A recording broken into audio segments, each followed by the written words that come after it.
Oh, say, can you see by the dawn's early light what so proudly we hailed at the twilight's last gleaming, whose broad stripes and bright stars through the perilous fight o'er the ramparts we watched were so gallantly streaming, and the rocket's red glare, the bombs bursting in air, gave proof through the night that our flag was still there. Oh, say does that star-spangled banner yet wave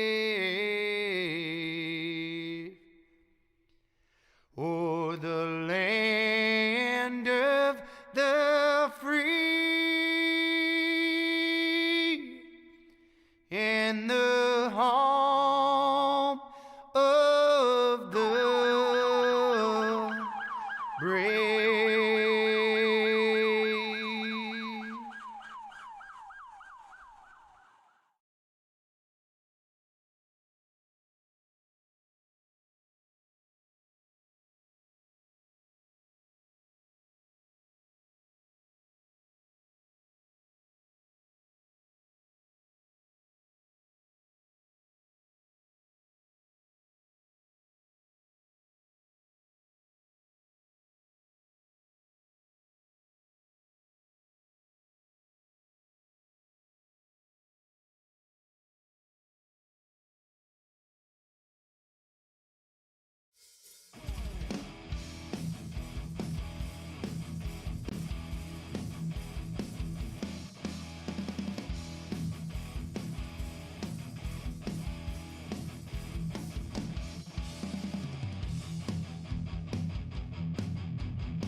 All right, ladies and gentlemen, welcome, man. We're live tonight here at Richmond Motor Speedway for some Crooked Line Racing Tour Modifieds. And if you missed last week, go back and check it out. I know it's our network on YouTube and Facebook. It was wild at the Myrtle Beach Speedway. Tonight, a little bit bigger track. They got a little more room to get around with these machines here. So we got Five Kings Motorsports sponsoring us tonight. Well, Tanner, man, last week was a pretty good race. Tonight, a little bigger field, plus a little bigger racetrack for them. Man, we finished up closed shop last week, Joe, and tempers were flying, fireworks were flying. I'm hoping this little bit bigger track surface, a week for these drivers to simmer down. I'm hoping to have a good race here tonight, Joe, and I think we will. Richmond's a really good track. Absolutely. I mean, like you said, it can become a little slick track. You know, I mostly know it for the NASCAR side of things, obviously, but these Tour Modifieds, again, we talked about last week, them being like open style wheeled, kind of open wheeled style cars and whatnot. But in the middle of qualifying, looks like Dalton Kilroy. Hope I said it right there on his last name, but putting it up on pole right now. Yes, sir, he did with a 21.380. That's actually a pretty good time around this track. You look, nobody else around him, as far as qualifying is concerned, made it down into the threes. So that shows Dalton Kilroy. We don't know what his race pace is going to be like, but he definitely has that short run speed. Oh yeah, it's about 300-400 quicker. Well, I know you like to get up maybe some of them, and we'll see here if he's going to be the one who puts it on poll. If so, we'll get a word with him real quick. Maybe even if we get a chance, maybe get a word with the second, third place qualifier, or just let me know when qualifying's concluded. As we're at Richmond here tonight, appreciate everybody tuning in. Under the lights here too, so that's another thing. You know, this place, one of the famed tracks that has lights to it, and they have some very good racing. So Tanner's ran down the pit road, and I think he's caught up with our pole winner here tonight, Dalton. Mr. Dalton Kilroy, you've only done like 2 races with us. This is Tanner and Joe in the booth. You put it on the pole tonight. How you like your chances, buddy? I don't know how I'm here. Quite frankly, I don't really want to be here, but I guess I'll take pole. I'm really just looking for a good night after last week. Getting DQ'd from having other guys running in the back of me all race was not pretty. But I'm just looking for a good points night. But if I can somehow hold these guys back on a long run, I'm gonna be overjoyed. Well, Dalton, you got about 22 drivers out here with you tonight. Richmond's a little bit bigger than the bull ring was last week, and you do have a teammate in Christian Pittman, but he's starting in 5th, a little bit of ways away from you. So you're not going to have a help on these restarts and whatnot. What's your strategy just to take us to your race up to the competition caution coming at lap 50? Honestly, I'm just going to be trying to just maintain whatever I'm doing and just run a consistent pace. You know, if these guys are going to want to, drive past me and whatever, I'm not really going to be too worried about it. I'm just going to be more focused on running my race and just making it to that competition caution, hopefully not getting involved in any wrecks, and just trying to make sure I'm actually there at the end this time. Well, Dalton, I'll tell you like I tell everybody right before I send them out, we'll wish you luck, and me and Joe will be here at the broadcast booth waiting on you at the end. Maybe we'll get to talk to you then, buddy. Yeah, hopefully. Good luck, brother. Thank you. That's our poll winner here tonight. Dalton doing an outstanding job. We might have a little enough time maybe to get with the second, third place. Yeah, let's go ahead. I'm going to pull Thomas Axum down here. Thomas, this is Joe and Tanner in the booth. You got a copy? Yes, sir. So, Thomas, for the viewers that didn't see last week, you said you're here for one thing. What are you here for? Yeah, I'm going to park this thing tonight. Nah, don't tell me that. What are you here for? No, we're here for the points. We're going to here for the long run. Ooh, so a little bit different outlook from Thomas. So last week, he told us he's here for dubs, and he had a strong car last week, and ultimately got the bumper put to him, and I mean, that's part of racing, so I expect Thomas to be fast again tonight. Thomas, we got a competition caution coming at lap 50. Talk me through it. What's your game plan coming into tonight? Yeah, I mean, it definitely fires off loose. So, but then it gets tight after like 7-10 laps. So, I'm gonna see what other guys do. I don't know if 50 is gonna be too early.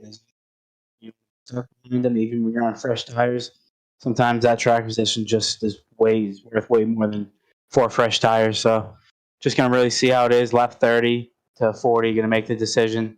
But hopefully we get some green flag runs to really help the decision, so we can go all in at 50 and get the tires out of the way, and then it just comes down to driver.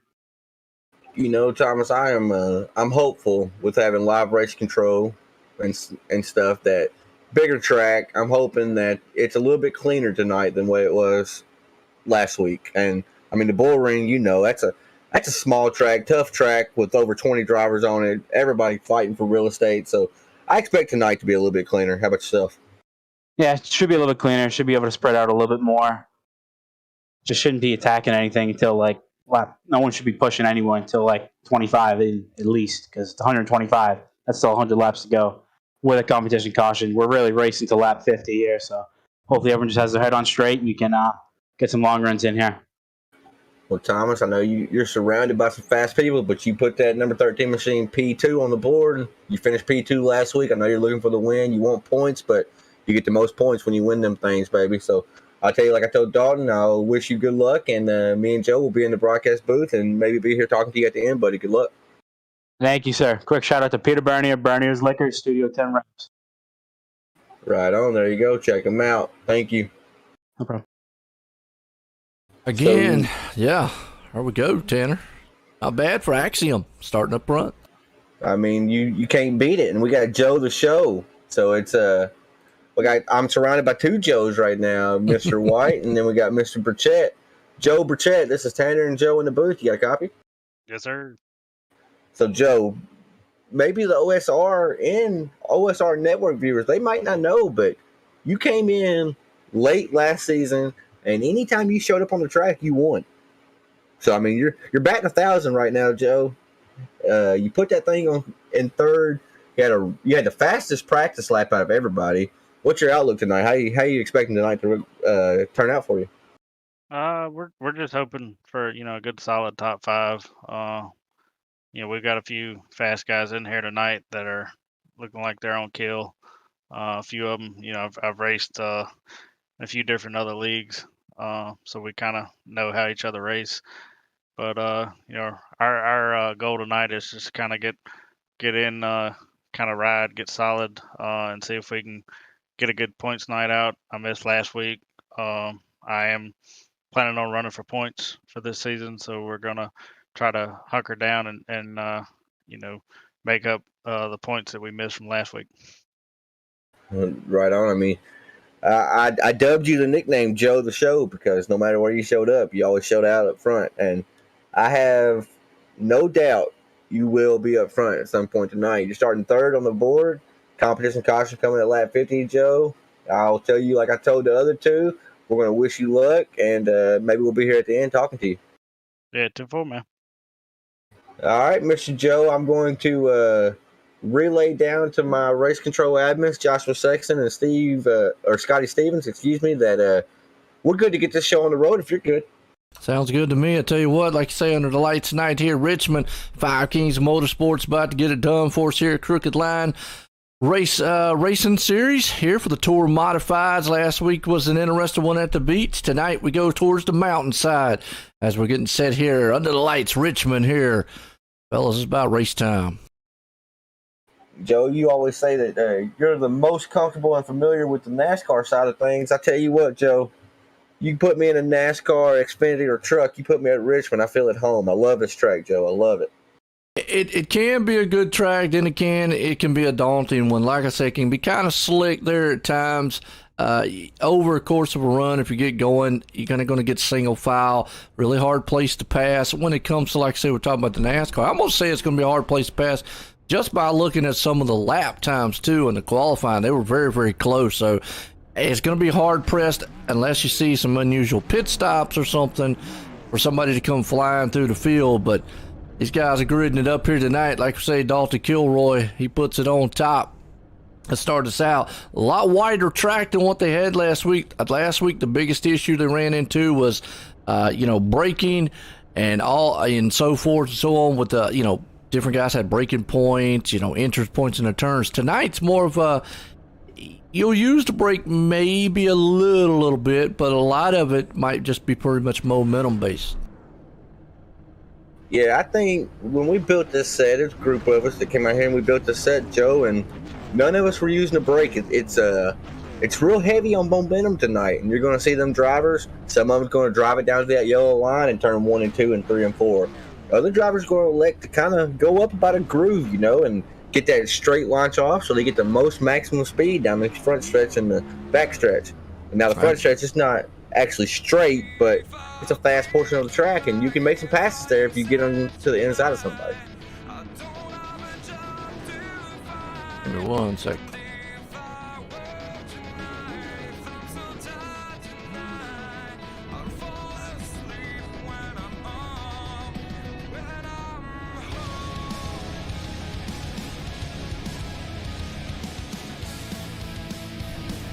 All right. Sorry about that. I had to make one quick little change there.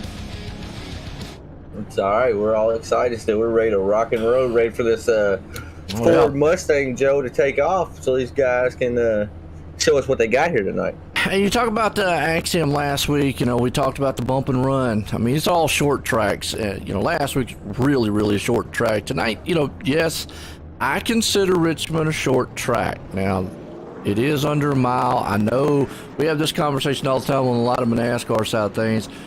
I consider anything a mile or less a short track. I know there's that out there, but you know what? I try not to get too technical with it. So, to me, Richmond still is a short track. Could we see the bump and run come into play again tonight? I think without a shout of a doubt, I'm going to have people in my inbox talking about other drivers tonight. So, yes, I think there's going to be bump and runs. I think there's going to be tempers. I think there's going to be everything you can ask for coming from Richmond tonight. Yeah, and like you just said, actually I'm right, last week, probably not the run he wanted, but a good points night nonetheless for him. Now, we had some, forgot the name of the guy. I want to say it was Christian, but remember, he was running up front, then got a DQ in the middle of the race. Absolutely. And was just, ended up finishing back in the back. Yeah, so just devastation can happen. I don't know if we're going to run in that too much here tonight because, yeah, they might do some bumping, with each other, but you got a lot more room here on this track than what you did in Myrtle. So, nonetheless, lights off on the pace car. We're getting set to go green flag. These drivers they're zoned in. They're gripping that wheel. They're waiting for that pace car to make that hard left turn on the pit road so they can get going. Absolutely. You got Axiom, Kilroy up front right now. Catalano right there behind him in third. Bircham up in fourth. Zims starting the fifth. Pace cars in. Here we go. Green flag. We're racing Richmond here tonight. A little checkup in the back. Yeah, I don't think drivers were really ready to go, and then some of them went, others didn't, and it kind of just caused a little checkup, like you said, towards the middle and back part of the field. Absolutely. Inside lane's probably going to be the best one around here. We'll have to see. What you want to try to get is everything you can with these new tires, because after a while, once it gets spread out, it's going to be very hard to pass. But you see right there, Kilroy takes the lead over Axiom. They're nose to tail. Battle going on in the back here around about 8th and 9th place spot, though. We actually got some double file action still. These drivers have not worked it out and got single file. You got to jockey for positions on these restarts. It's a fast track, and you done said, Joe, it's hard to pass here. So you got to get every spot you can whenever you're lined up double file on these restarts. Right there, around about 10th place spot. You got Fuge Jr. right there. I hope I said his name right, but it's Dave on the first side. He's hanging on there in the 22. You get a little further back behind him. So everybody kind of seems like they've gotten single file. What happens at this point is even though they're single file, you'll see these little cluster of cars. Every once in a while they'll be single file. Then you'll see a guy go for one pass or the other. So we'll have to kind of catch them as they go. But for the most part, everybody wants to, pick them off one by one or stay kind of single file like they are right now. I think just lap 4 up to the competition caution, really. You just almost got to play nice and get in where you fit in. Like I tell my race team all the time, if you qualify 15th, if you're not fast enough to pass that guy in front of you, just ride. Click off laps, because eventually that driver in front of you might make a mistake. And if you're right there just riding, maybe you can capitalize on that mistake whenever it does happen. As you see Dave looking to the inside. Yeah, absolutely. When Dave right there, you talk about mistake, he slipped just a little bit, which just caught him side by side with Lofton right there. But he was able to take that spot away. Right behind him, though, you got Raymond.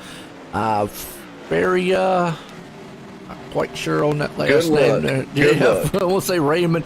Raymond F. There we go. He's got a good battle. You see him slip a little bit right there too in that car.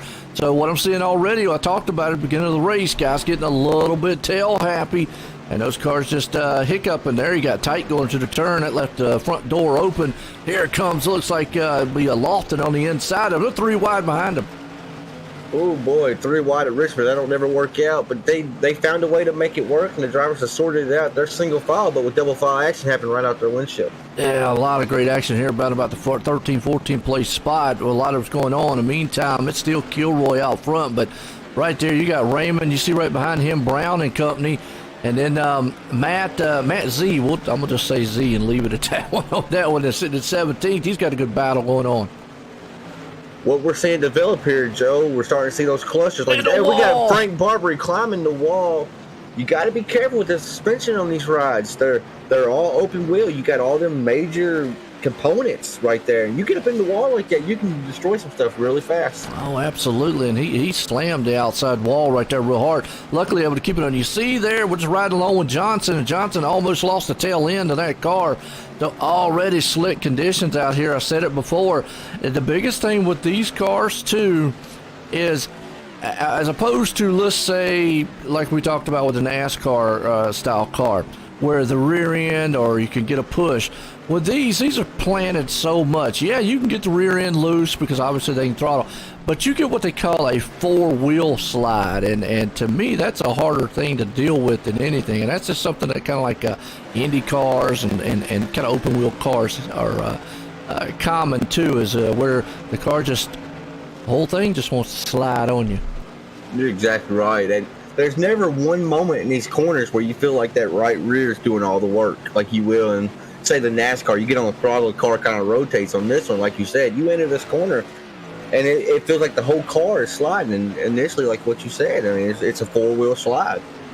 Well, right now, we got a new leader. Axiom is taking over the top spot. Bertram there behind him. You got Canaleno right there sitting in third.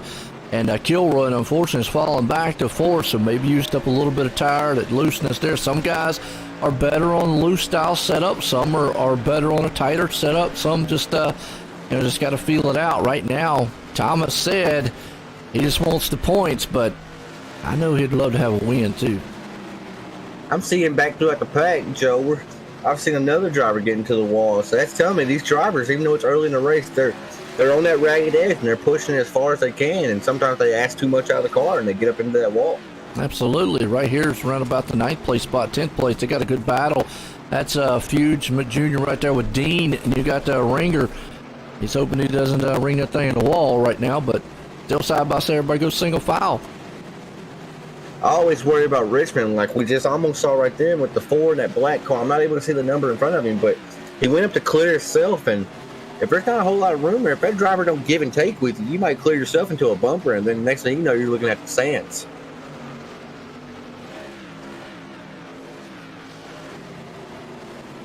Yeah, good battle, like you said, right there. We're still watching Brad. He's trying to peek on the inside there of O'Dean to see if he can't get something going. Most of, I talked about, I love this word momentum, and this track right here is definitely going to be a momentum-style track. You can see it. Well, the guy in front of you kind of gets a little bit tight going in that turn. The guy behind him, the door opens up. He goes shooting right on by. So I think you're going to see those little swap of positions throughout this race. One guy, will do good one lap. Next time it might be somebody else in the 22 on the wall. That's Dave right there. So we were talking about it. Guys already flirting with disaster. Yeah, that was more than a flirt right there. That looked like that was a recipe for disaster. But luckily, he's able to keep them 4 wheels facing straight and still rolling. But man, I have to wonder what kind of damage that does when they smack that wall like that. And there's somebody doing the best Joey Chitwood show imitation. I don't know if you're old enough to remember that one there, but went up on 2 wheels. Oh, we have a caution out on the racetrack, and you actually went a little bit above my head on that one, Joe. I don't think look it up on Google. It's a stunt show back in the it's a stadium stunt driver, correct? It's a stunt show that they used to do in the stadiums way back in like the early 80s, 70s. So yeah, they used to do 2 wheels and jumps and stuff like that. So let's go back on the replay real quick. Keith Mack, we'll say that man involved in this one. Let's see, and you can see a car right there, Ken. That's right in the wall. That was Chitwood right there, brother. Yeah, but that's wrong place, wrong time. Pretty much just one of those, like I said, wrong place, wrong time. And nothing the other guy really did wrong there. Once you get up on a wall like that, you're kind of out of control as it is. The car is just not, that's just not physically what the car's meant to do, get up there. But we've seen it all night long, and I know a lot of people are going, well, how in the world are they riding up the wall? Well, what you got to understand, these are considered open wheel cars, folks. I mean, so that tire is almost like a magnet and like a piece of gum or sticky glue. If it catches that wall, it's going to want to climb it, and we've seen it several times. So the driver that was on the wall just received the EOL from race control. That's something we didn't have last week because my race control was on vacation. But if you cause an incident here tonight, if race control, if they come back, they watch it, they vote on it, if they deem you at fault, you will get an EOL. EOL penalty, for those that don't know, it's the end of a line, so you're going to go to the tail end. Now, Joe, something we didn't see at the bull ring last week, but we will see it tonight, fuel. These drivers can only go about 80, 85 laps without cautions. So And these modified cars, you go down pit lane, they take the longest amount of time to put even 1 gallon in it. It's something about them. They take forever to add fuel. I've already seen a few drivers dip down pit road just to, I would guess they're either checking their damage about climbing on the wall, or they're adding a gallon here and a gallon there. Because That's these Dean drivers, and Lofton right there on pit road. okay, and Lofton actually has been fairly clean the time I've seen, so that makes me think he went down pit road and added a few gallons of fuel right there. Well, he took tires on the looks like the left-hand side at least. He had a 16-second pit stop. Ooh.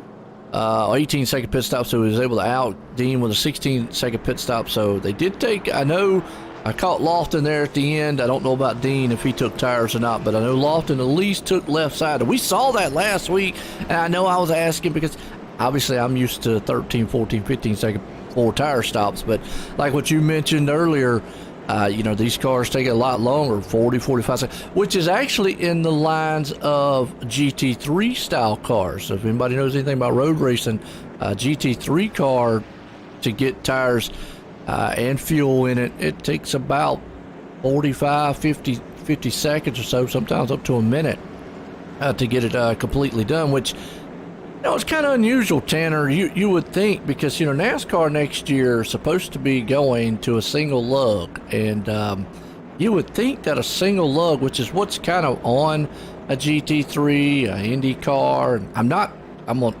familiar with what might be on these. These might still be 5 lug, but you would think it would be faster to change those tires.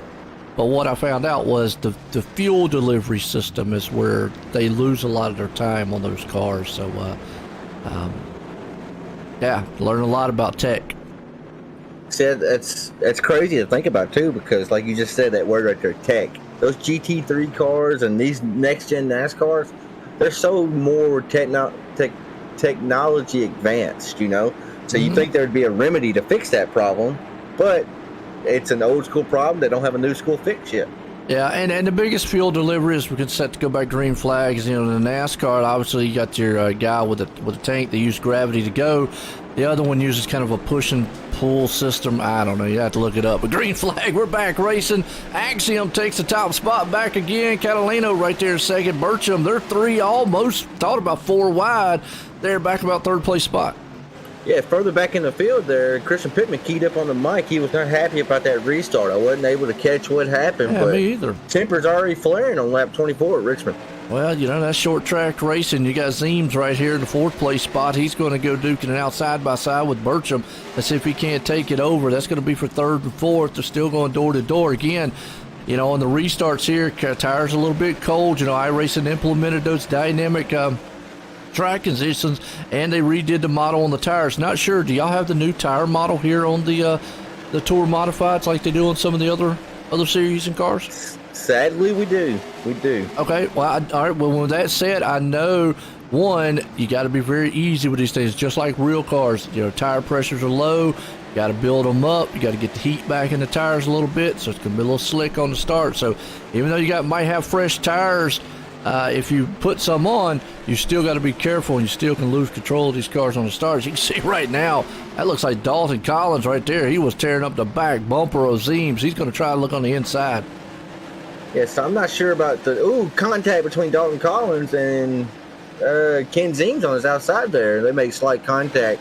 But going back to the tire model, I'm not real sure about NASCAR, but these suffer the most from heat cycles, meaning we go green flag racing for about 5 laps, go to caution, then you go back green flag racing. Just the constant hot and cold seem like it really, really hurts the grip on these tires. Yeah, and that's just that's usually a common thing, and you're right, and I think a lot of it has to do to the weight. I mean, I'm gonna throw it back to that Days of Thunder reference. You remember when they was talking about tires? Out there when he was running the open wheel, car half size, bigger tires. Now he's running NASCAR, cars bigger, tires smaller. So weight distribution on these tires definitely have a lot of effect on how they're going to act on the track. Oh yeah, it's interesting whenever iRacing implements some things, because something as small as just changing the tire and making it more realistic. I mean, we like that, but there's definitely aspects we didn't like about it as far as just building a setup. Because we see James Graham. Was that man, there was Ethan Johnson, the 51 right there he had that car sideways out of 1 and 2. Let's go back here on this replay. It didn't throw a caution, but James Grimes went around. You saw him bounce off the wall, and then he just loops it out of the turn. Joe, I hate to cut you off there, but it looked like he did a 4-wheel slide on entry like you hit on a while ago, and that brought him down to the apron. You know, these aprons at most tracks, but especially short tracks, that's the kiss of death down there. You get down there, there's so much dirt and grit and marbles, what they're called down there. And, I mean, you just lose traction down there, and that looks like just exactly what happened there. Absolutely. Right now, got a good solid 3-car freight train right now here for about the 10th, 11th, and 12th place spots. You got Casey, Kilroy. Kilroy started on the pole, kind of falling off the pace just a little bit. He's back there in 10th place. You got Ringer hanging on. Now you got those Ringers going on the inside. So this is what I was talking about earlier. You know, you get these guys single file, and the guy in front of him might make a little bit of hiccup, and then he's going to leave that back door open. And here comes Brad. He's going to take that spot away for the moment. You know, something that we've actually missed right here, Joe. Ethan Johnson, last week's winner at the Bull Ring, he gridded up 22nd on the grid because you get an EOL because he was last week's winner. That driver's currently 3rd on the board, Joe. Ooh, hard charger. Yeah, that's a hard charger right there. But we're on lap 34. You know, to get there to do that, you know he's had to burn them tires up. He has. Now, he still looks fast, and it just always amazes me sometimes, these guys, but we did see it last week. You know, we thought a guy who had the pit strategy down pat come through the field, and then just kind of the tires kind of just balanced out. But, yeah, you're right. Johnson right now looking strong in 3rd place. You got Catalano right there in 2nd. Axiom still out front, but anything can happen with all 4 of these machines. Burcham right there. If any one of these guys makes a little bit of a hiccup or mistake, they're going to just scoot on right by them because they're kind of nose to tail. And you see it right there almost as you saw Johnson. Catalina took a little bit of shake on that rear, and that allowed Johnson to get up close to him. And we've already seen Ethan Johnson in that 51 machine. He's not afraid to use that bumper. He did it to Thomas Axum last week, and we got a caution on the racetrack somewhere. Dalton, well, it actually looks like it started off with Ringo Loga. I said it right. And good luck again. Yeah, he caught Dalton with him. He's side by side. He's in that 78 machine right there. And, Kilroy. And up and over. He's going to do a little flipping. But, man, I tell you what, our pole sitter, Kilroy, wrong and then place, look at the wrong mayhem time. afterwards, Yep. Joe. And then look, there is a driver that got stuck on his lid, and then that 60 machine, if he's not able to get off that wall, he's going to have to tow. It does look like he might be able to get off that wall. What he needs that 04 car to come up there and just slightly bump him. He needs somebody to help him. He might. I don't know. If he gets hooked with his bumper, that's going to be the problem. I don't think he's going to be able to get that machine off. And there you go. There he went. Man. Tough break for that 90 machine. Yeah, going to go lap down, and we've seen, unless there's a couple cautions to be able to get you back on the lead lap, it's going to be a hard one. We'll see if we get any takers to come in. Obviously, guys way back at the back maybe caught up in that incident. Unfortunately, Dalton Kilroy. Looks like Pittman, Langman, Barbaret, a couple of them on pit road. McGill right there, Brown, Matt, and Loga all on pit road, but none of the top runners yet. So top 8 have yet to pit. Well, as I say that, Bertram says he's going to come in. So pit road's pretty busy with that lap 38 caution right there, Joe. It's a little surprising with the competition caution coming in about. Surprised with this pit stop with Bertram. He didn't opt to come in the first time around, but now he's coming in now. And I was about to say his top 8 hadn't pitted. Now it's the top 7 who haven't pitted. All the rest of them pitted at lap 19. But let's see what Bertram does here. He's not changing tires yet. So fuel, like you talked about it, might be the key. That tells me, Joe, that these drivers, if they're not looking to take tires at the competition caution, and these leaders do have to come in and take fuel because they have not pitted yet, they might get some very valuable track position here, Joe. And you're right, Todd. My bad. I think I said Bertram. I do not know why I'm saying Bertram, but it's a Burchett. You're good. Burchett. So I apologize to Joe out there. Look, my Hooked on Phonics was outdated when I tried to use it, so I'll just have to bear with me. You called me Ty too, but we're hillbillies. I'm a hillbilly from Kentucky. I'm not exactly sure where you're from, but we do the best we can with what we got. We still try to entertain these fans. Absolutely, and that's why I always say, folks, that's kind of what sets me apart from everybody else. Is you never know what's going to come out of my mouth. Sometimes it sounds crazy. So, hey, it's like fun and exciting sim racing here. And appreciate you, Todd, tuning in. Hit those likes and shares out there, folks. As we're under the caution here tonight, under the lights here at Richmond for Five King Motorsports, and you want to check out Five King Motorsports, check them out over on Twitch too if you want an inside of what the driver's view is like. And maybe I will say viewer discretion advised, because you might hear a little more a little more choice words than what you would on the broadcast here, because well, that's the drivers, and hey, that fair game, all's fair in love and war. So there you go. You're exactly right. I didn't realize Ty was in the chat, so I see what you're saying now. I'm trying to scope over on the chat, see if we got any viewers out there. Let us know. Pick your winners. Who y'all think's gonna win tonight out there in the viewer land? Yeah, maybe got Dean out here too. Good luck. Absolutely. Always enjoy it. Always love the family members out there watching through and through. You know, that's significant other, wife, kids, parents, well, so forth, so on. But definitely let us know who your driver is as the pace car takes that hard left turn off on pit road. Axiom drops the hammer. We're back racing under the lights of Richmond. He gets a good jump in front of Catalano. They're too wide behind him, though. Axiom don't wait to get on that loud pedal. He gets on it as soon as he can. As you see Trevor Catalano, he gets passed by Ethan Johnson at the inside line, which is rolling too fast with so much momentum.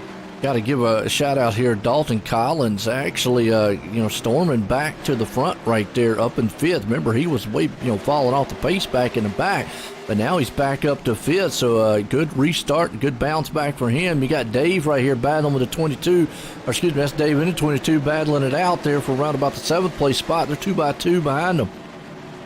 There's racing about everywhere you look right now, Joe. It's hard to actually keep an eye on and actually commentate it all. As you see Brian Lofton, that 23 machine, doing his Michael Jordan impersonation, trying to look underneath Christian Pittman right now in that 8th machine, and he's going to be able to make that pass and clear him coming out of turn 2, I do believe it is. Yep, it's around about 13th place spot. That's with Carpenter, Lofton, and the company, and that's just how fast it happens. One lap they'll be around there side by side. The next time you turn, there'll be a single file, just like you see right there in front of him, round about where Dean, and I'm going to say that's actually, I don't know if that's Kilroy. It's a 4 car. I know it's Kyle Dean on the outside there in the 4. I don't know who's on his inside. One's an 04, one's a 4. That is Brad Ringer in the 4, and I'm not sure why he's in the 4 if we're being honest. But yeah, and I apologize here too. I know the ticker's showing 76. iRacing does that for some reason. I've tried every setting in the book to try to rim it. I mean, obviously my overlay pulls data from iRacing, but right. For some reason sometimes, like that instance right there, I was kind of getting a little confused on who it was. The content, we just talked about it. Yes, 23 just put the bumper to the 4 machine of Brad, and look at here. He was stuck on the replay. Again. Back on that replay and watch it one more time. No caution out because he's stuck on that wall on the inside. And he had boom, right into the water barrels. And I wish that's something iRacing would fix right there. I hate that right there from Ringer. I mean, no caution, you're already mad because of no caution. You're mad because you got wrecked, you're mad because no caution, and then throw salt in the wound, you're stuck in a glitch. And that's, like what you just said, that's probably the worst. Well, I don't want to say the worst, but it's up there with one of the worst scenarios that you can run into. And I am kind of, lack of a better word, dumbfounded that did not throw a caution. Now, I know some tracks, if you get so far off the racing surface, it will, but here the racing surface is so close. Normally, being that close to the race surface, it would have triggered a caution. So maybe they've worked around some of the dynamics a little bit of this track. Who knows? But I know sometimes being that close, it would. And like you said, I know, Brian's right there, or Brad's thinking, man, why didn't he give me a caution? Now we got a yellow. Right. Yeah, we got the competition caution coming there. Man, he came fast. And that would have been good if it would have been right on the same lap that Ringer would have done what he did. Exactly, that would have been awesome for him. Like you say, competition cost it. Now, he's on pit road, probably still having to be towed. Yeah. It takes about a minute to 2 minutes. I've noticed it's always different, Joe. So you may know why that is. But sometimes it takes 2 I don't minutes. know.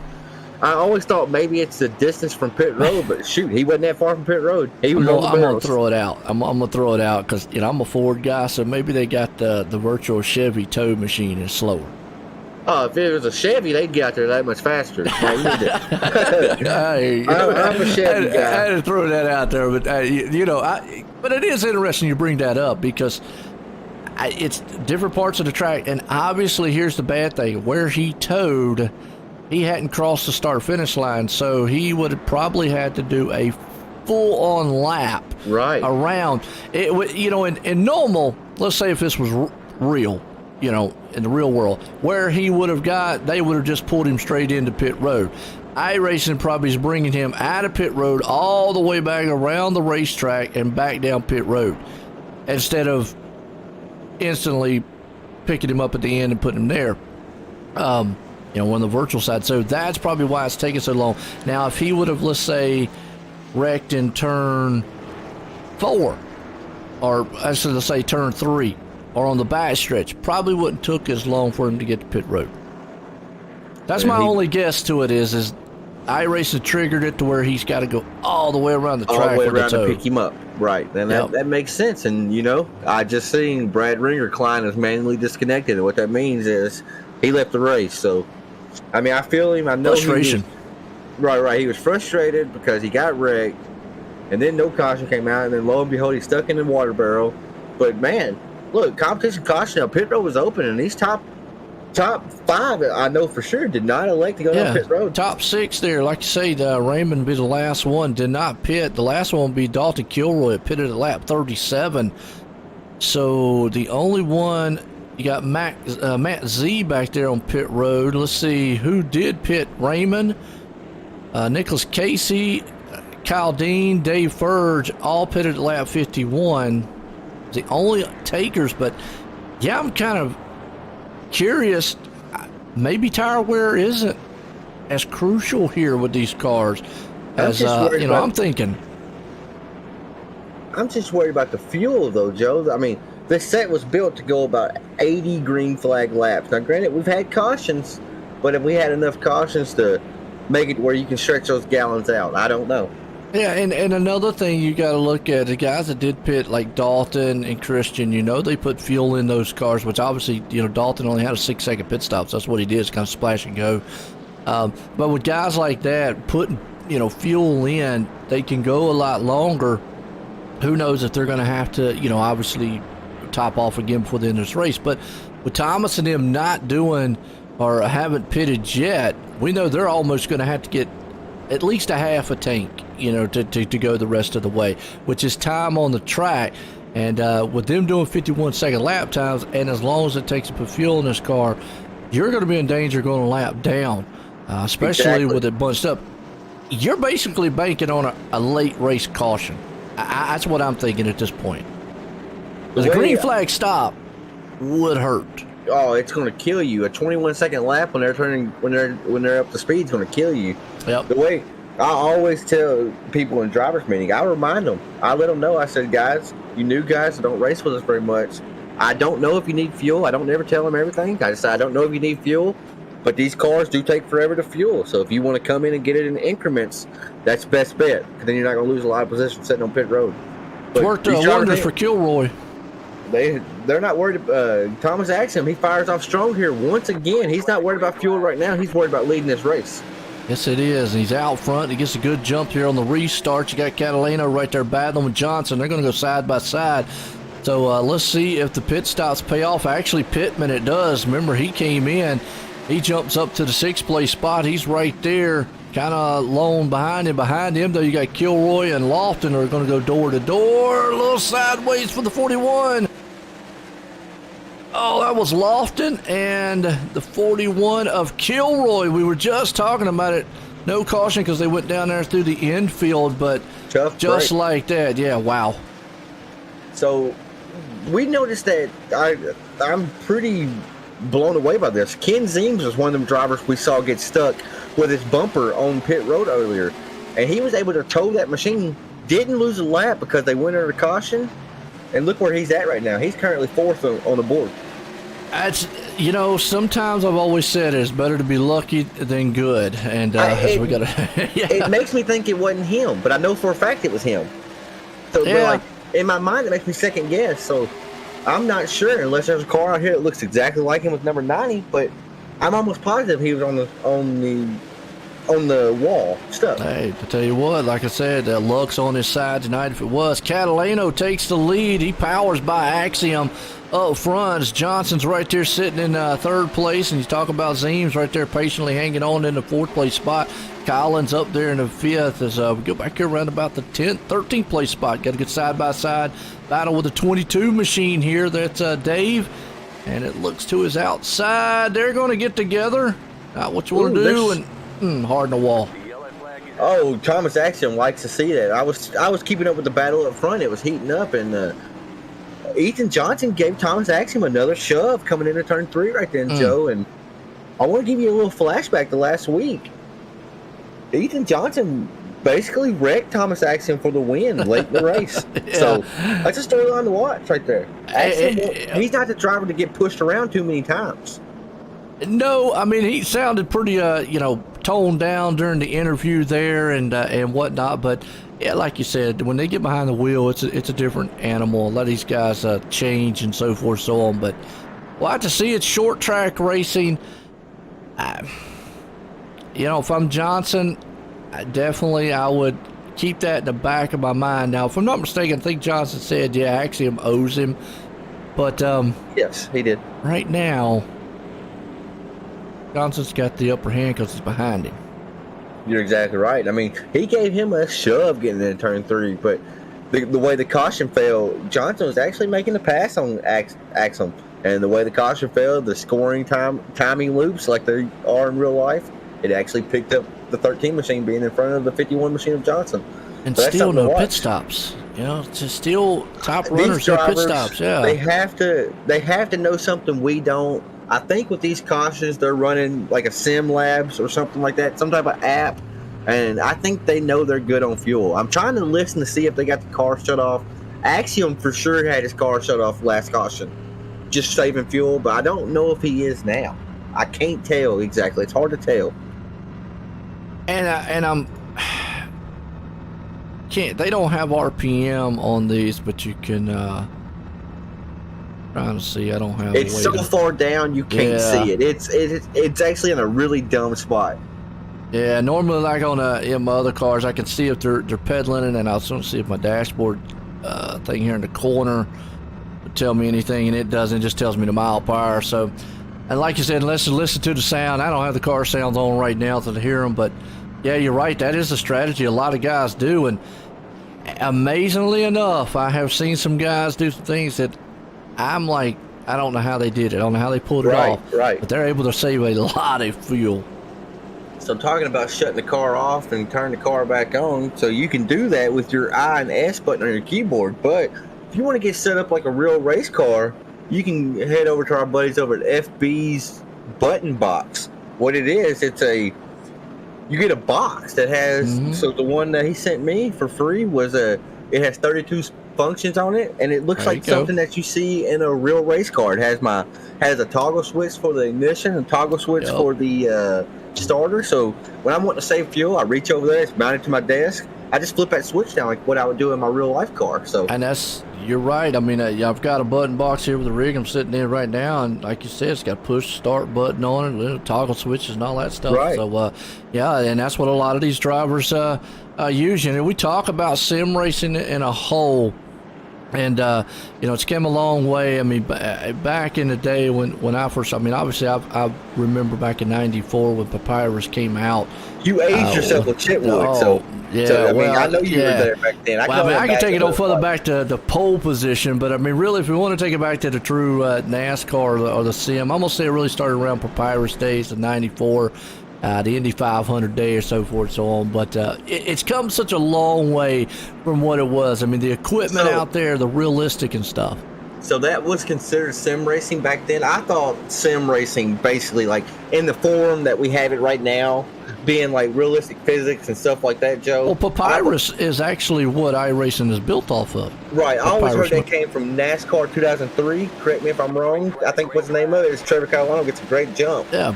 Well, we'll get to this restart here. As you see, like say, Catalino out front. You got Johnson right there in second. Everybody side by side. Axiom, Zeems, and company. Pittman is the one battling out there with Collins. They're about the 4th or 5th place spot. They're still duking it out door to door.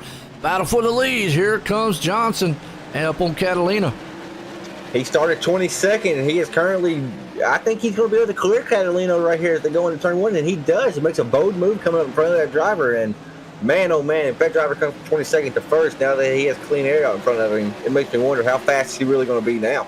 Good battle here around the 8th place spot. That's Joe Burchett. He is back up front trying to see what he can get here. He's got the number 8 machine there, Pittman on his outside. Car behind him there, Carpenter's thinking, thought about 3 wide for a moment. No, he's going to drive it down on the inside. You just see right there that little bit of slide we were talking about. That car slid up that and car sideways. And he held on to it. That was actually Carpenter, I believe. I think Raymond. it was. That was Raymond. Oh, it was Raymond. Okay, yes. Raymond. Had to catch up with him right there, but luckily able to hang on to that car. Could have been disastrous because of where he spun, right there in front of a lot of cars. So definitely was something we had to keep up with, but that still brings us a good battle right there around where Dean is too. That's Dean and Casey. You hit on it earlier, Joe. There's these little clusters of cars. They get in a pack and then they race each other. And then if you're faster than that pack, like Dalton Kilroy, we saw him run up front. He qualified on the pole, and he kind of got shuffled back whenever he got in the wreck and then went down pit lane. So right now, he's only as fast as the guys around him. He's not able to make them passes because you're in this cluster. Yep. And that's just the thing. You got to be patient. Sometimes patience is a virtue, is the old saying. As you see the battle behind there, you got Carpenter right there with Casey. Carpenter able to make it. Then you see that car just kind of shot up the track a little bit, almost like a dirt track with a slide job. You might be able to put the slide job on him, but then that car shoots up the track, lets the inside go for the other one. He's able to scoot back in there, and you see, boom, there you go. Carpenter able to make that pass back on him. As the racing starts to single file out, these guys kind of get in where they fit in. Like I said earlier, I'm kind of curious about the Papyrus statement you made a while ago. I think I said that right. They're the ones that made iRacing? What happened? All right, back in '94, Papyrus came out with NASCAR racing. There was no online part to it, but it was the same game. And everybody, the reason they bring up 2003 is really where the mainstay of online racing came in. That's where it really started to take off. But it was the same developers and game. Papyrus made NASCAR Racing 2003. They made it up until 2003. Then EA, I think, bought the license to NASCAR. That's when they went away. But iRacing bought, and a lot of the developers, when iRacing started at 08, worked for Papyrus, who originally did it. So the base engine that iRacing is built on, the base, now it's changed over the years, obviously, right. You know, they've redone it, but the base engine is based off what the Papyrus racing game, and a lot of people refer to the 03. Read up on the history of it, it's interesting, but really the reason they bring up 03 is because that's where the kind of the dawn of online racing, and you see Johnson right now. Yeah, that was Catalano right there. Wow. I don't want to interrupt you, but Ethan Johnson's running second. He will get dabbed the EOL on that. Let's go back on the replay. We were watching it live, but let's go back on the replay here and watch it again. You see right there, Johnson got a little wiggly. He got a little loose, it looked like. Yeah, and then he just drove it in hard, got in the back of him right there, backed off of it. Then you see the slide coming out. He gets a good run coming down the stretch, and then just drove it in. And again, right there, just kind of looked like the car went up the track. What's that? If we could run it back just a little bit right before they enter turn 3, you can see that 13 machine of Axiom. He starts to jump down low, and I think that kind of Ethan Johnson went to defend his spot. It's hard to tell in that view. It was actually a little bit further back, but it's okay. We ain't got to worry about it. But it's coming up. Axiom gets there, he starts to look down low because he gets such a great run down the backstretch. And I think that Ethan Johnson went down the block. Let's watch it right here. It should be right here. Yeah, You see it. Yeah. He looks down, and then Johnson, it looks like he tried to defend that spot and just came in a little hot. It is. All three of those cars was nose to tail, and you could see they were just wicked loose as it was. Unfortunate on Axiom, but actually it was Johnson right there that we saw that were riding with Axiom there, but Johnson was one in front of him. But yeah, all three of those machines were battling, hard with each other just throughout the track and whatnot. So unfortunate with those guys, and that puts Johnson back in the 12th place spot, like you said, just getting in the back end of it. And look who's back in second. Kilroy putting it back on pole. He's been on a battle back there to the 2nd place spot. There's been no word from race control about the EOL yet, but I mean, I'm just a commentator tonight. But I mean, here's the thing, Tanner. I'm going to say, again, I let admins, I let them do it. From my point of view, that's just hard racing between all those guys. They were all out of control. I know it's a call that obviously, race control's got to make. Well, I don't want to make it. Yeah. I don't want to be that guy. Me either. I wouldn't want to be in the middle of that. If I was looking at it, and just from my point, again, I'm a broadcaster up here, means nothing.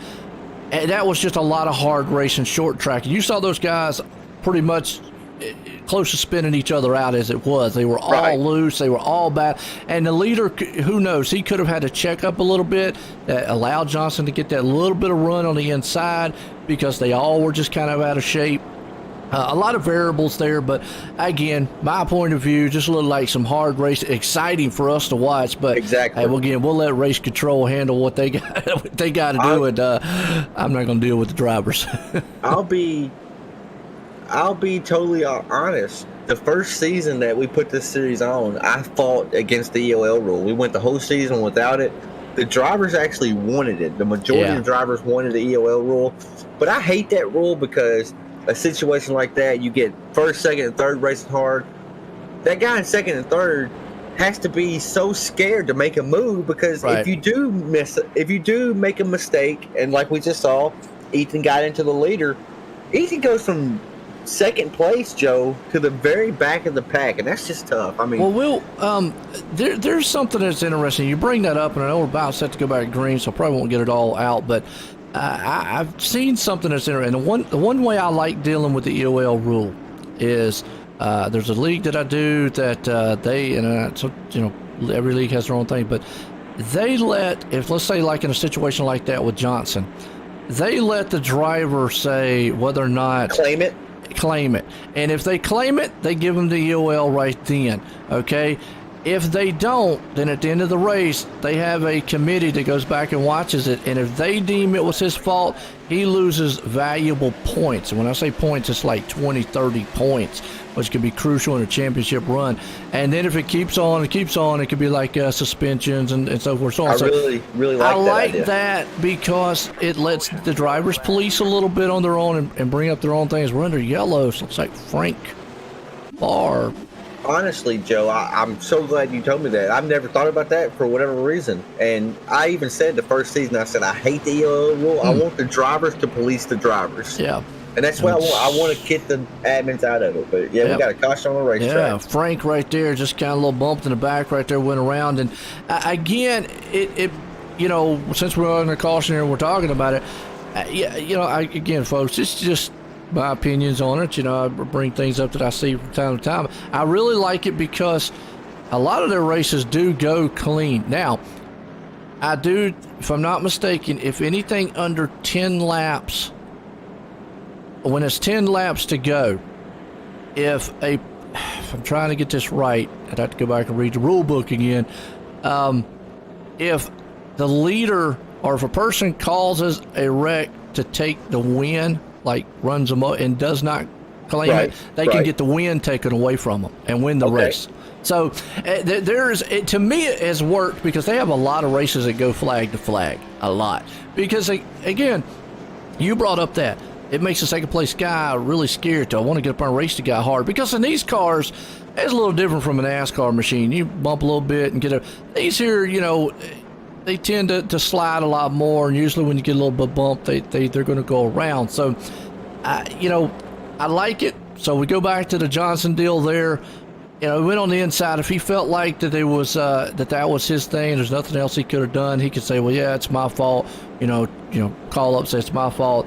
The admin would say, okay, we're going to get the EOL. If he would have not have said nothing, he would have kept his position where he was, okay? He would have stayed, but he runs that risk of at the end of the race, they have like a 3-4 man committee or whatever. They go back and they do it. And if they deem that, okay, it could have been unavoidable or anything like that, they'll say, okay, you're going to, he'll still keep his position. And even if he won the race, he'd still keep the race, but he's going to lose massive amount of points and all. And what you got to realize in that series, there's prizes involved. So, and those guys pay to be in that series. So points really, really matter. So you got to take something away from the drivers that really are going to matter a lot. And it's worked out well. So kind of an idea, throw it out there. I know every league does things differently, but kind of interesting. You're exactly right. I mean, we got Ethan Johnson's not happy right now. He got tagged for that EOL. I just had to banish Chap because he would not be quiet. Yeah. He's got a black flag now, so tempers are flaring. We had trouble with this guy last night. I normally don't try to bring this on air, but I'm sorry I was so quiet. I was listening to you, Joe, fine, but I had other stuff going on in the background. I was trying to help race control right then. Everybody don't know Tanner. He's a man of many talents. He does a lot of things while he's up here. Right, and I'm listening to them. I'm listening to you, and then I got them texting me and stuff. So I was trying to handle that and listen to you, but I like your suggestion, and I am definitely going to bring that to Josh. I would love to have that implemented because that puts it in the driver's hands, and that's exactly what I want. I don't know why. I've done these leagues for about 10 seasons now, Joe. I don't know why I've never just thought of that. And I've raced in a series like that, and I love it. If you get in somebody, say, hey, that was on me, Or if you don't, then they go back and watch it. You might get penalized pretty heavy.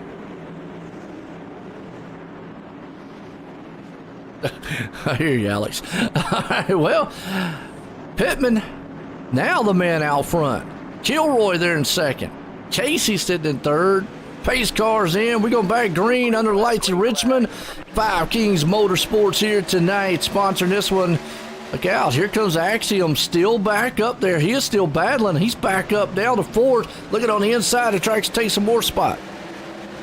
But there's racing everywhere now. These drivers, they know that it's getting down to the nitty-gritty time. Not a whole lot of laps left on the board, and you got to go now on these restarts.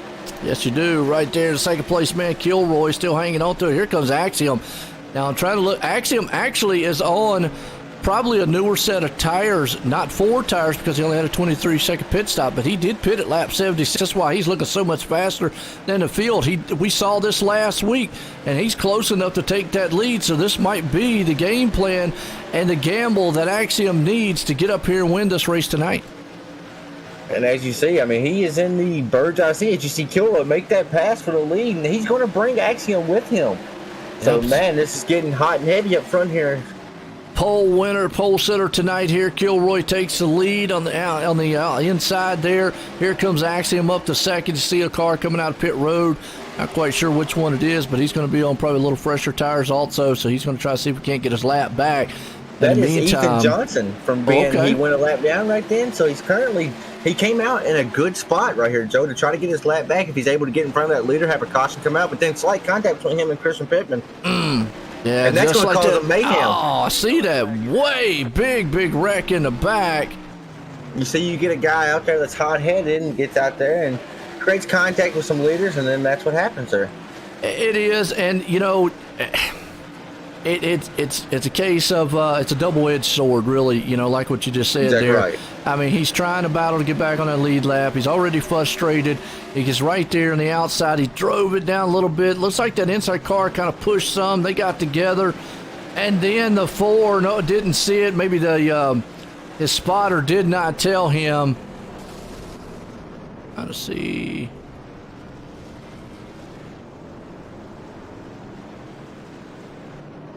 '60 machine right there, Matt involved. A lot of good cars involved in that one. So, yeah, just kind of a lot of scenarios involved there.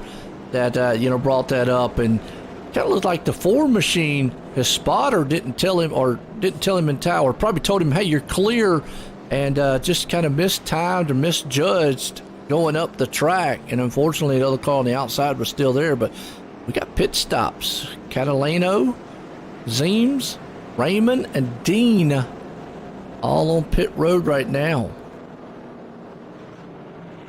It's you hit on it a while ago. These drivers that did not elect to pit earlier, it's like I said, it's nut cutting time, boy. If you need the fuel, you better get it now.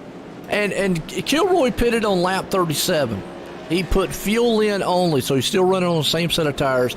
Obviously, Axiom looks like with a 23 second, I'm going to take a gander, he put 2 tires on at least, probably the left sides like we've seen all night long, and filling it, put some fuel in it. He pitted on lap 76. Lofton pitted at lap 20, so not sure, can he go the whole entire distance? I would be pushing it. Kilroy probably could. At lap 37 with 125, you said they could go about 80, 82. That's going to put him right on that limit right now. And obviously these cautions here are helping him. My thing is the tires. Axiom was coming through the field awful fast.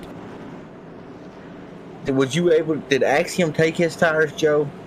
I think it's a 23-second pit stop is what he had on lap 76. So he probably took his left. That's what I'm right. saying. That's what I'm saying. He left or right. I'm going to take a gander. From what I've seen from most of these other drivers that take anywhere between 20 and 18 seconds, they're usually taking 2 tires.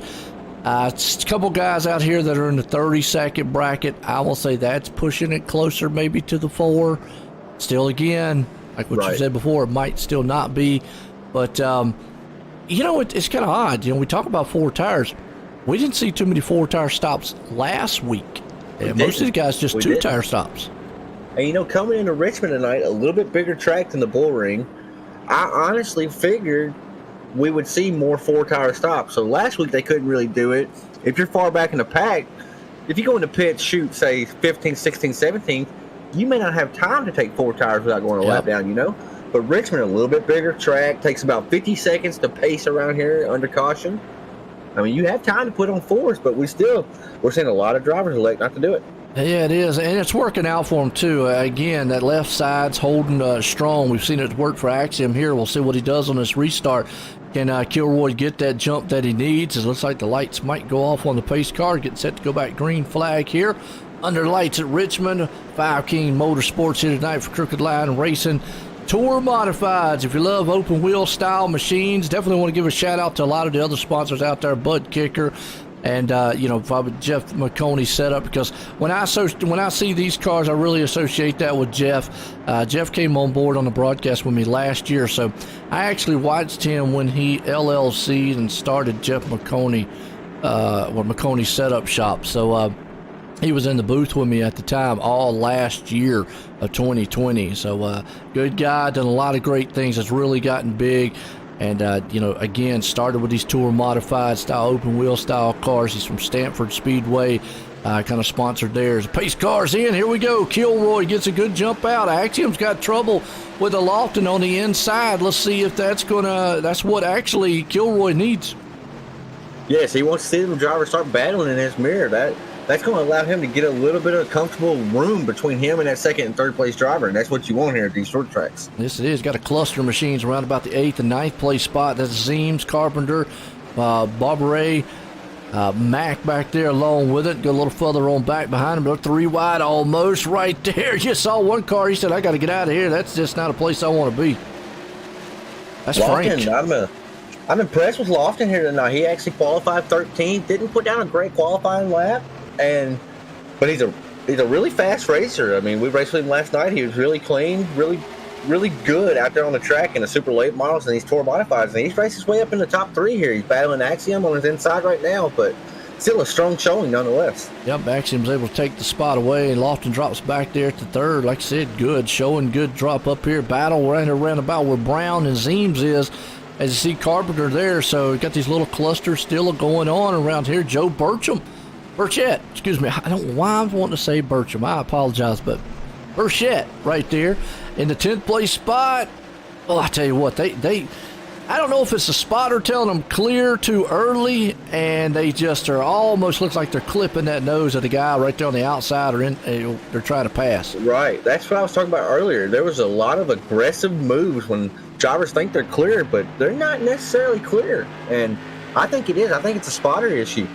It could be. It'd be interesting something to get an insight on one of the drivers maybe we can next week or something, because I'm seeing it a lot here, and that's obviously the dynamics of iRacing in itself when it's telling you, hey, look, you're clear, and when you're not.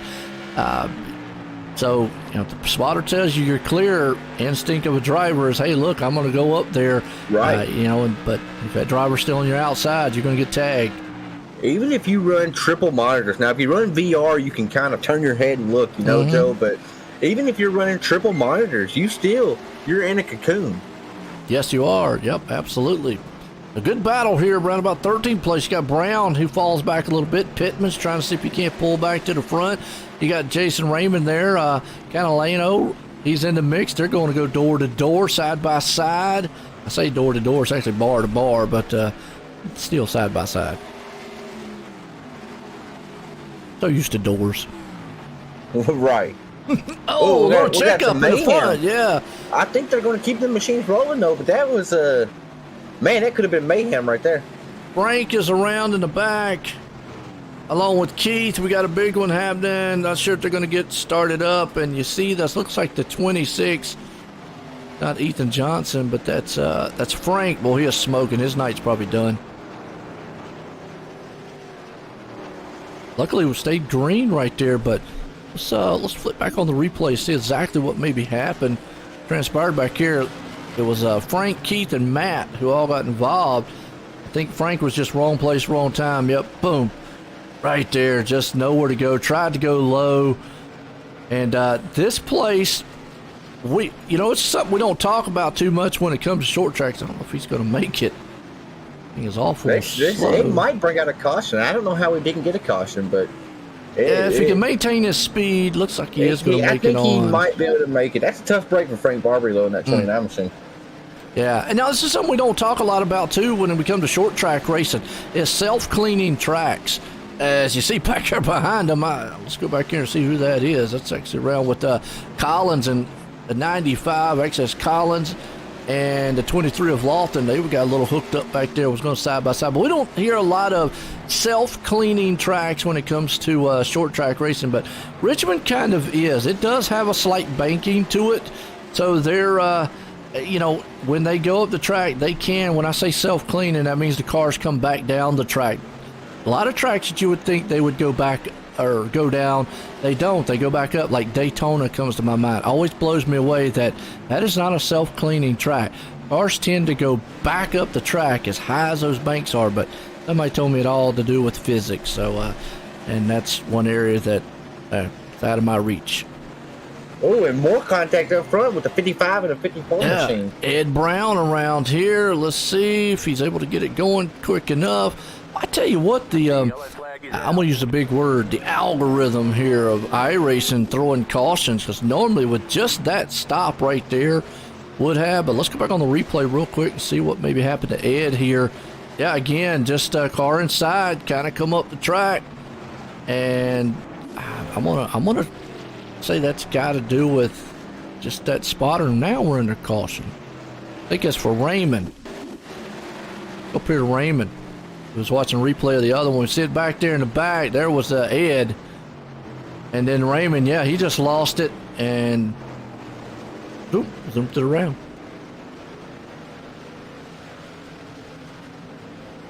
And the reason that one came out is because how he had to back up. Right there. These things, even being open wheel like they are, the turning radius, it's not the best. And we got pit stops. Kilroy. I thought he would be able to make it all the way, but he is opting to come on pit road. And, at this point here, Tanner, I think I would have just gambled and stayed out. Because this here is going to pretty much, he just gave the race up. I'm going to say, I don't think he's got enough time to come back to the field. No, I don't. The laps just are not there for him with how hard it is to pass. I don't understand that one, Joe. I'm with you, Collins, on that. A lot of the night I've seen it, and you can see him taking left side tires. A lot of the night I'm really, again, it's whatever the car, and he's taking a 4-tire stop, Kilroy is. So he's going to, I see what he's going to try to do. He's going to try to utilize those 4 tires, come through the field as fast as he can, but you got to be careful. That word patience, and I know a lot of it, at this point it's really hard to do because your laps are winding down.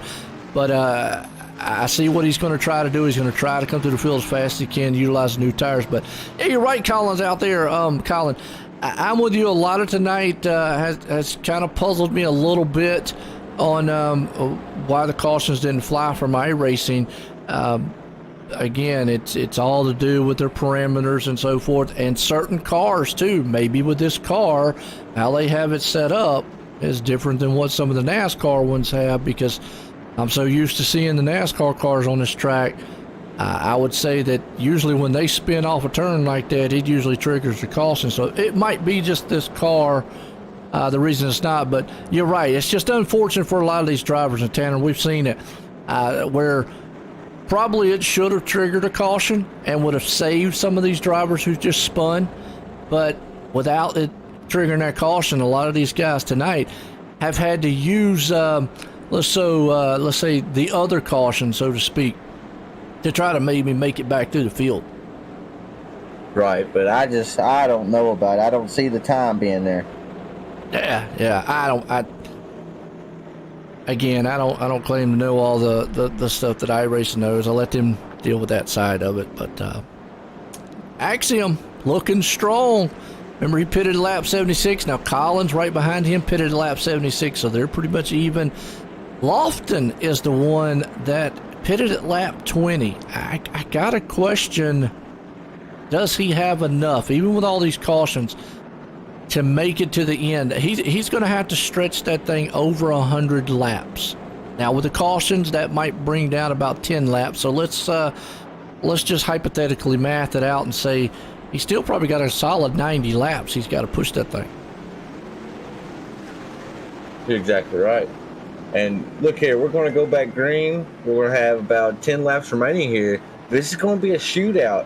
The chances of Kilroy, I think, making it up to the field, he's going to be starting P14 on the outside.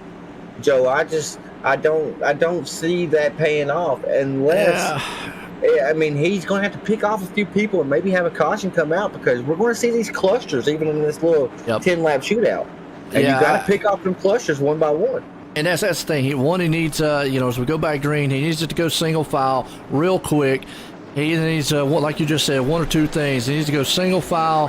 He needs to pick off about 4 or 5 cars real quick off the bat, and then hope for a caution to slow it down. But as you see right there, 23 Lofton, I think he got it, and then it's a pile up there. Well, I do not know how that was not a huge wreck. How is that not a caution? Wow. They all saved it. They all saved it. That's what I'm saying. I do not. Hey, heads up driving by all those guys back there, because that could have been a Kilroy. That's what he needed, because that jumped him up to nice place spot.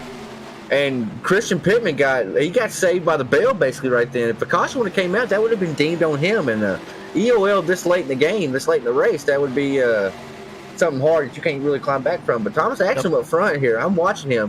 He's wheeling that machine right now. He's putting down some fast laps, and right now he just wants this thing to stay green and click off these laps to the finish. Got 7/10 lead right there over Pittman, who was sitting in the second place spot. You got Kilroy, who was trying to dive through, and you got a car around. What a save back there in the back, and I thought it was a save, but never mind. It's a round yellow out. That's Trevor Catalano right there. Let's go back on the replay and see. The car just kind of got wiggly on him, and then from there, I thought he had it saved, but the red one couldn't keep it there. Actually, Frank couldn't keep it saved himself, and then from there, Lofton was the other one. Oh, and we just talked about, could Lofton go the entire distance? No, now, talk about Kilroy. He was able to get those positions like we talked about. He's up to 7th. So he gained half of them right then. Yes, he started 14th, got 7th. The thing about it is laps will wind off under this caution. He's going to have to really get the start of his life here and just go. I mean, tire wear does not matter at this point. You just pretty much, you don't want to wreck anybody coming through the field. But I think Axiom's the one who has this thing control-wise up front. He needs a good start on this restart, get back out front to that lead he had there before, and I think time will pretty much just run out on Kilroy. Maybe Dalton can get up there and get a good, solid podium finish. Come out of here with a good points night, but I don't know. We'll have to see. It's all Axiom out front, though. Yeah, I mean, it's just it's been a testament to that 13 machine. He started up front. I think he started second, if I do recall correctly. Yes, he started second he started. Yeah, he started second when we gridded, and we saw him. He pitted pretty early, or not real early, but he did pit. He lost some track position, if I remember correctly, Joe, and he's now battled his way back up front. He's getting great launches on the restarts, but he now has to battle Christopher Pittman. And don't blink, but Joe the Show, he's up there now too, running third. Yes, it is. Burchett right there, able to pull it back up. Like you said, he's going to see if he can't put this show in the bag here and maybe try to pull off a good finish, maybe a win here tonight. He's sitting in third. Collins right there in fourth. Casey up to fifth. Raymond there in sixth. Gilroy being able to push it back up to seventh. Johnson in the eighth. Langham right there in ninth. And Dean rounds the top 10 as Axiom's going to pull him off here. Gets set to go back. Green flag here. Maybe for the final time. We'll have to see under lights of Richmond. It's been a good one here tonight so far. Got a lot of action up front. A lot of things that have happened on the track. A little bit of pit strategy involved here too. So we'll see if it pays off here in the long run at the end.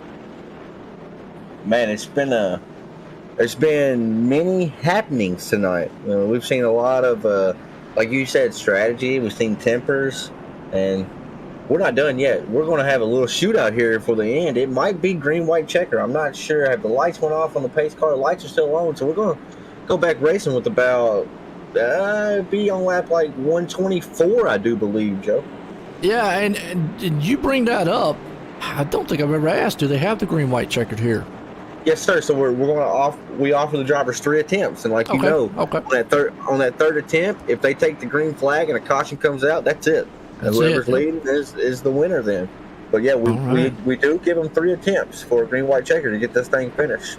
Okay, good deal. And so that could be a scenario you got, even though with 4 laps to go. If they do not, my old saying is once they take the white flag, they can kill themselves on the track. It won't matter at that point. It's over with. As long as they make it around there to, you could wreck every car on the field. Whoever pushes their car to the start finish line first wins the race. Exactly. But nonetheless, here we go.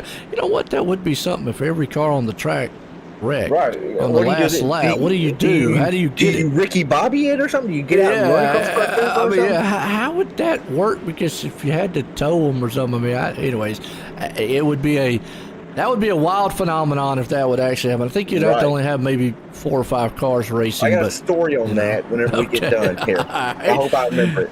All right, pace cars in. Here we go. Axiom needs that jump out front here. And we talked about Kilroy in the past. Here's exactly what he's doing. 3 wide in the back there. He is utilizing those new tires. It pushes him up to 5th. He knows time's winding out. Cars are beating and banging in the back. But, boy, here comes Kilroy to the front. Axiom takes the lead. They're battling behind them back around about the 8th and 9th place spot. Kilroy, he has the speed. He just don't have the time now. But, he's worked his way up to, I think that is 5th place he is running in right now, and currently trying to make a pass on his teammate Christopher Pittman in an 8 machine, looking down low between him and Thomas Axiom. I think he's going to walk away with this and get him his first win of the season on race number 2. Oh, right there could have hurt him too. As you see right there is Dalton. He got a little bit of sideways. Got nailed, and all 2 cars in front of him coming together as we do. The checkered flag's out. Axiom's going to pull it off. And what a wild one to the finish as Dalton finishes 5th.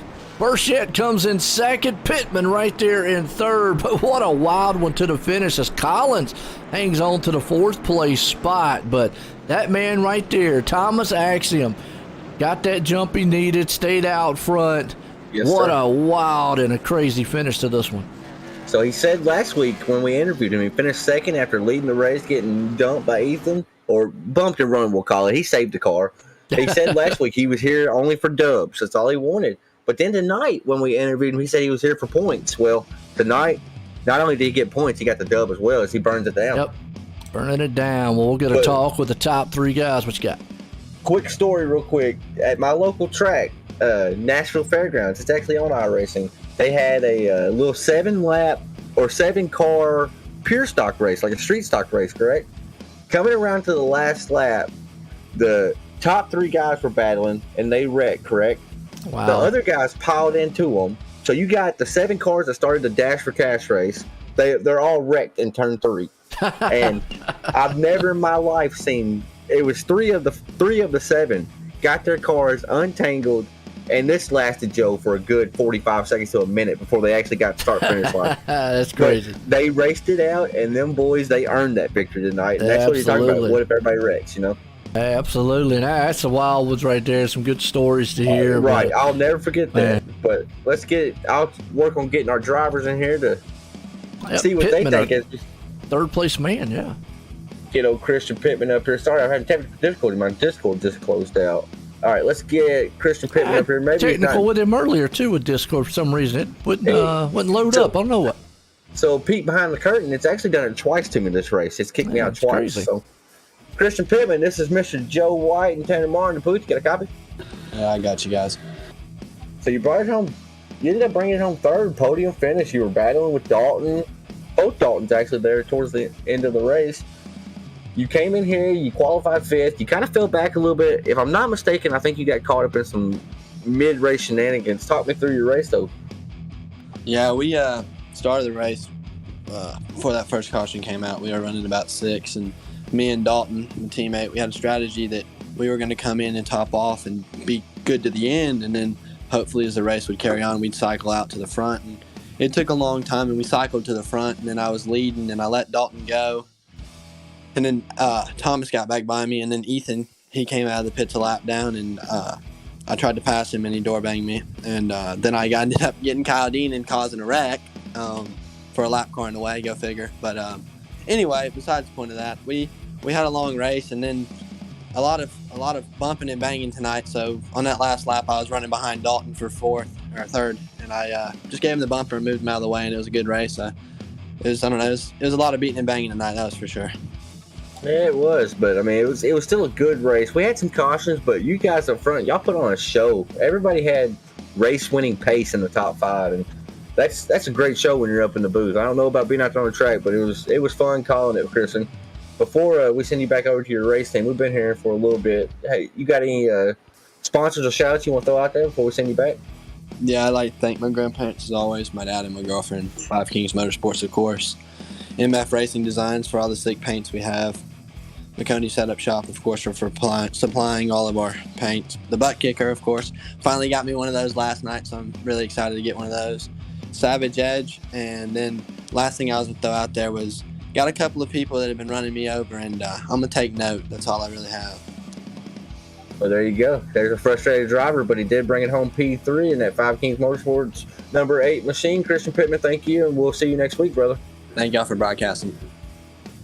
All right, there you go. Like you said, Pittman bringing it home in 3rd. Good run, good finish for him tonight. So a solid right there, and I like him. He talk about the butt kicker out there, so to really feel the energy and excitement that he gets while he's driving. But Joe Burchett, and I'm gonna apologize to Joe there for messing his name up most of the race. Well, nonetheless, Joe, we got the 2 Joes in here. I'm surrounded again. Mr. Burchett, Joe the Show, we talked to you before the race. You put it P2, and then you put it P3, excuse me, and then you brought it home P2. So a great, solid podium finish for you. Good points tonight.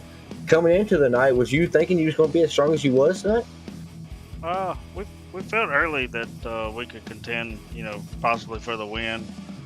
We played a little strategy call coming down, taking gas to try to make the pit stop shorter than everybody else. If we could get back towards the front before somewhere around the competition caution. I knew most people up front probably wouldn't pit at the comp caution, and we just tried to ride there, gain a few positions back, but it just got crazy there in the middle of the race, and I think we got caught up in 1 or 2 of them. Blew the motor, had to use fast repair, and after that we just put it on kill and put those fresh tires on, and we turned into a rocket ship and we were coming to the front. So Mr. Joe White, I did not know that Joe the Show, actually blown a motor. So to blow your motor, get it fixed, get the fast repair on, don't lose a lap, and bring it home P2. Mr. Joe the Show. That's really impressive. That's a showman right there. Mindset. Yeah. Right. That's a Wow. warrior's mindset of never give up, Joe, and I applaud you for that. So with that, I'll ask you got any sponsor shout-outs you want to throw out there, and then I'll congratulate you once again on the podium finish and for powering your way through. Yeah, just want to thank everybody at Sellers Racing, Swamp Dust Seasoning, Overtake Motorsports, you and Joe for putting on the broadcast, all these guys at Cricket Line for putting on the league. Well, thank you, Joe. I'll be honest, buddy. I don't know if you saw all the drama the past 2 nights from one group, but I like hearing thank you for putting on the league because, I mean, we put in a lot of work on the back end that people don't realize, and I do it because I love the guys like you that come out here and support us, and y'all have fun, and I had fun calling the races. So thank you, Joe, for coming out, and good run tonight. Yeah, thank you. Hey, don't beat me up too much, Joe, man. Like I say, I butchered your last name most of the race, man. I apologize. Oh, it's all good, man. It's all good. We're just hillbillies, you know. We're just dumb hillbillies. I think I mentioned earlier my phonics was outdated when I was doing it. So there you go. Hey, as long as you're talking about me, I don't care. Hey, and we were a lot, so good luck out there. Congratulations. When Joe the Show's on the track, you're definitely going to be spoke about because you find a way to be up front, buddy. So congratulations on P2 after blowing the motor, and we'll see you next week. Thank you. Well, I'll tell you what, we'll run up here in victory lane because we got this guy. We talked to him earlier tonight before the race. He was kind of optimistic. He came out and said, I'm just here, maybe last week, I'm here for wins. Dubs, as he put it. Tonight, he said, well, now I'm just here to get points. But tonight, he did both. He got the points and the dub. Thomas Axiom, your way to booth, get a copy? Yes, sir. Well, how was the car? How was the race? Because it was treacherous up there at a few moments trying to get through that pack. You know, I'm really glad I stuck with the decision of not pitting on lap 50. We had some good green flag runs. Honestly, a very up and downhill race. Definitely had its good runs. Like, that was a great group of guys. Had a good long runs. A little sketchy at the end, but a long run. Definitely made the car a little bit tight, loose, but got a little tight, which made you have to really sit back and focus up and make sure you get on the yellow on the entry and center. And just the car, I'd say car actually felt pretty good. It was very even. There's no outside groove, but that's just a racing for you. And for what we had, I definitely think we made it work good for all the guys in there. Well, you definitely had the pit strategy and the timing down pat, and you had the car to beat tonight, put it in victory lane. Got anybody you want to thank for this awesome win and a good points night for you? Yeah, huge points night. I know the win this week is going to set me back to the back of Myrtle Beach next week, but that's a great track, and that's a great modified track. And tires are going to be huge. It's going to be a lot more effective than Richmond. Just a couple shout-outs. So, first of all, like I say every single week, shout out to you guys for the back end work. No one ever gives credit to you guys, but there's a lot that goes on to that, a lot of headaches, just a lot of extra work. And shout out to you guys for that in the broadcast. You, Joe, Tanner up here calling the show. Huge shout out to the sponsors, just Peter Bernier, watching every single race that happens on iRacing for his guys.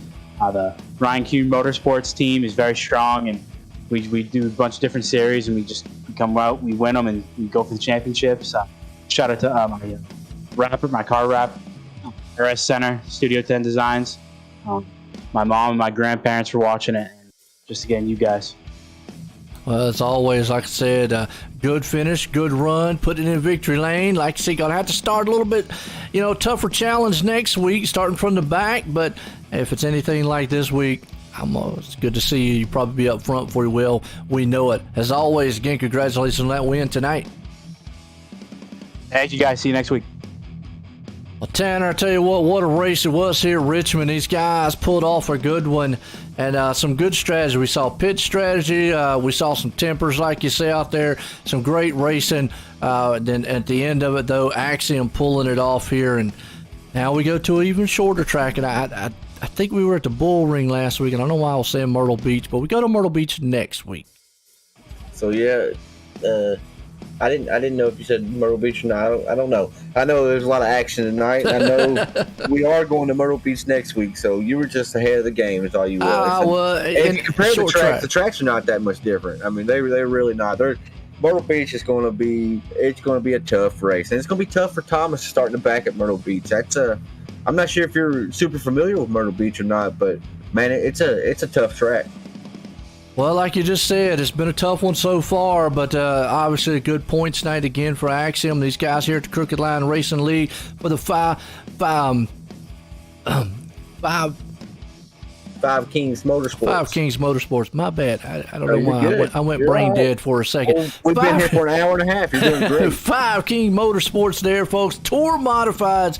Tune in next week. We got, and it's going to actually be we'll go ahead and say happy 4th of July early for everybody, because it'll be after the 4th of July, if you're in the U.S., that is. If you're across seas or Canada, I know they've already had their day, but nonetheless, so a early 4th of July, because it'll be the 5th when we get here. Actually, it'll be, I think, 5th or 6th when we get here next week. Nonetheless, we're going to leave the short track here, Richmond. Head off to the beach next week. It's going to be a good one for myself and everybody here at Crooked Line. Have a good night.